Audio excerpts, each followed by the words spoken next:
Imagine standing on Mars, looking at barren plains that have remained unchanged for billions of years. Now imagine that same vista transformed, not overnight by massive machinery, but gradually through living systems that spread outward from protected habitats. This isn't science fiction. It's a practical pathway to Mars terraforming that I've been developing through my research. Think of Mars transformation like planting a forest rather than building a skyscraper. A skyscraper requires perfect blueprints and massive resources, but a forest begins with simple seeds, grows through natural processes, and becomes increasingly complex over time. This biological approach represents a fundamental shift in how we might approach planetary transformation. My first research cycle focused on volcanic environments, nature's example of starting from scratch.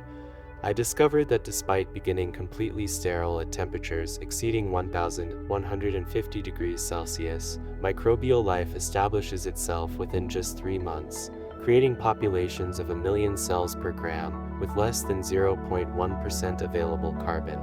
This rapid colonization from extreme conditions provides a natural blueprint for Mars, showing how pioneer organisms can transform uninhabitable environments into foundations for life.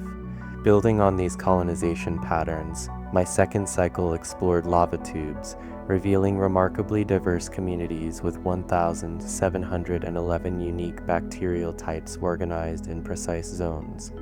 Near entrances, one group dominates at 90%, while deeper inside different communities thrive alongside specialized mineral formations. This zoned organization provides a template for Mars, where similar lava tubes could serve as natural refuges for our first biological outposts, protected environments where engineered communities could establish before gradually influencing their surroundings. My third cycle revealed the precise chemical conditions supporting life in extreme environments. Specific pH ranges 6.5 to 8.2, temperature windows 6 to 16 degrees Celsius, and exact concentrations of essential elements. These aren't just interesting measurements, they're engineering specifications that provide targets for creating habitable conditions on Mars. The self-sustaining chemical cycles I observed demonstrate how bioregenerative systems could maintain themselves with minimal intervention, crucial for resource-limited Mars applications. In the Atacama Desert, one of Earth's most Mars-like environments, I discovered natural protective systems in salt formations that simultaneously shield against radiation, conserve water, and create stable microenvironments.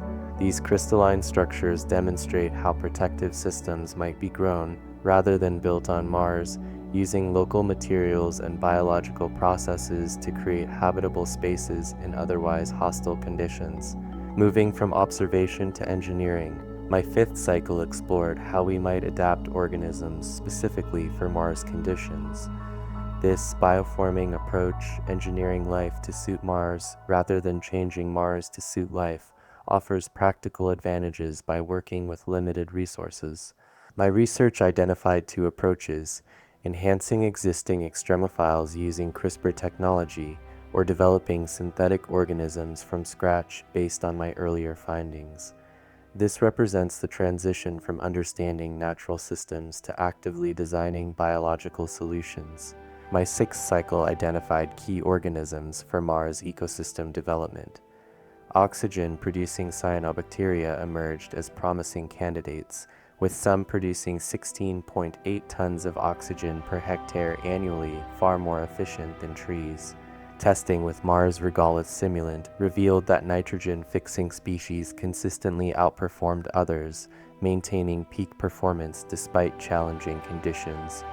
Rather than a single perfect organism, I identified a palette of complementary species that could serve different roles in developing Martian ecosystems. To engineer organisms that perform multiple functions simultaneously, my seventh cycle examined how bacteria coordinate complex metabolic networks in challenging environments. I discovered sophisticated coordination systems with hundreds to thousands of precisely regulated interactions. This research revealed how life maintains stability through complexity, using interconnected pathways that provide both resilience and adaptability, qualities essential for Mars conditions.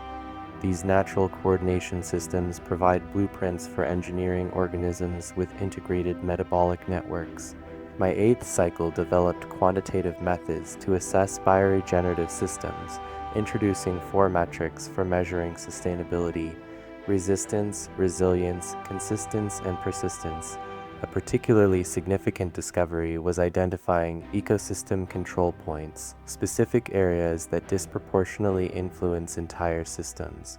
By managing these control points, we could potentially maintain stability with minimal intervention, crucial for systems that must operate autonomously on Mars.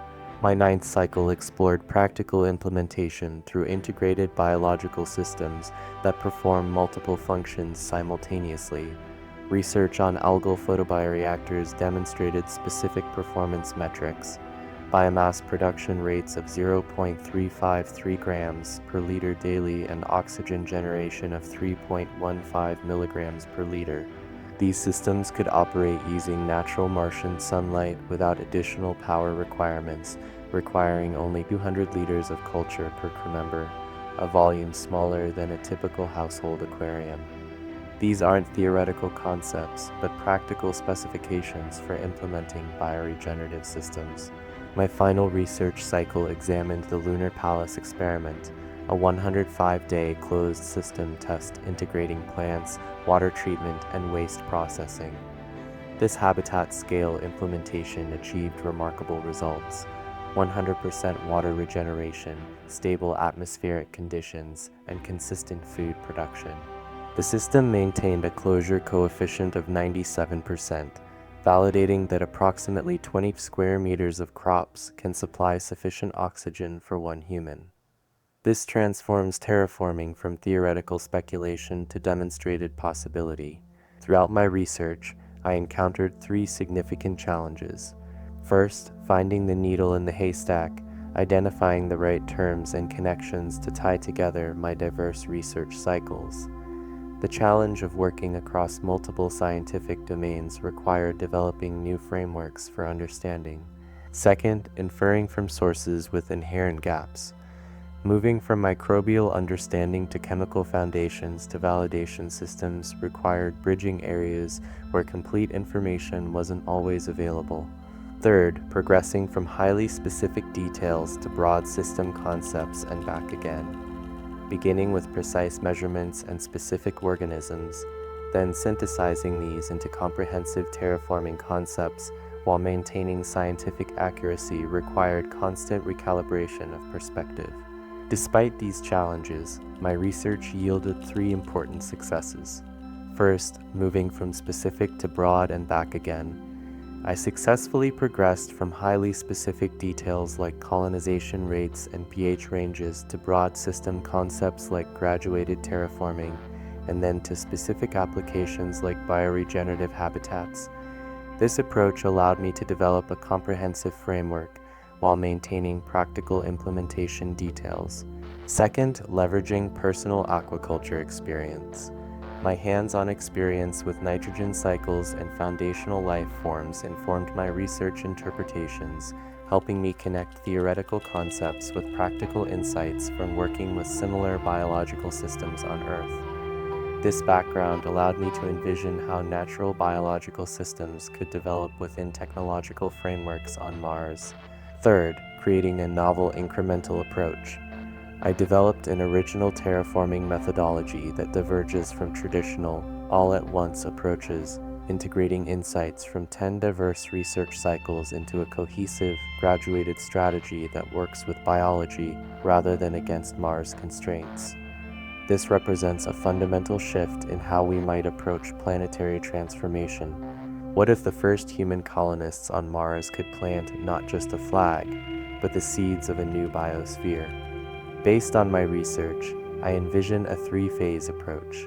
Phase 1 would establish bioregenerative habitats, essentially self-sustaining greenhouses serving as the first human living spaces on Mars. These would recycle nearly 100% of water, convert carbon dioxide to oxygen, and produce food using Mars' natural sunlight. Inside these habitats, different organisms would perform complementary functions, some generating oxygen, others fixing nitrogen, others producing biomass. Astronaut scientists would actively improve these systems, using them as living laboratories to develop Mars-specific techniques. Phase 2 would expand into Mars' natural refuges through multiple pathways. Some habitats might extend into lava tubes, creating protected subsurface biospheres.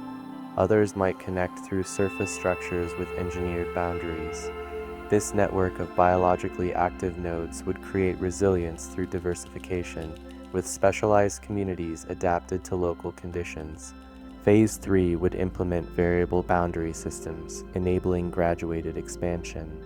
Some areas might use mineral-forming organisms to create protective barriers. Others might employ UV-resistant biofilms. This diverse approach would create expanding zones of influence, some moving upward from subsurface systems, others extending outward from protected habitats, others creating corridors between established nodes. The biological progression would be equally flexible, starting with foundation species, but gradually incorporating more complex communities performing specialized functions.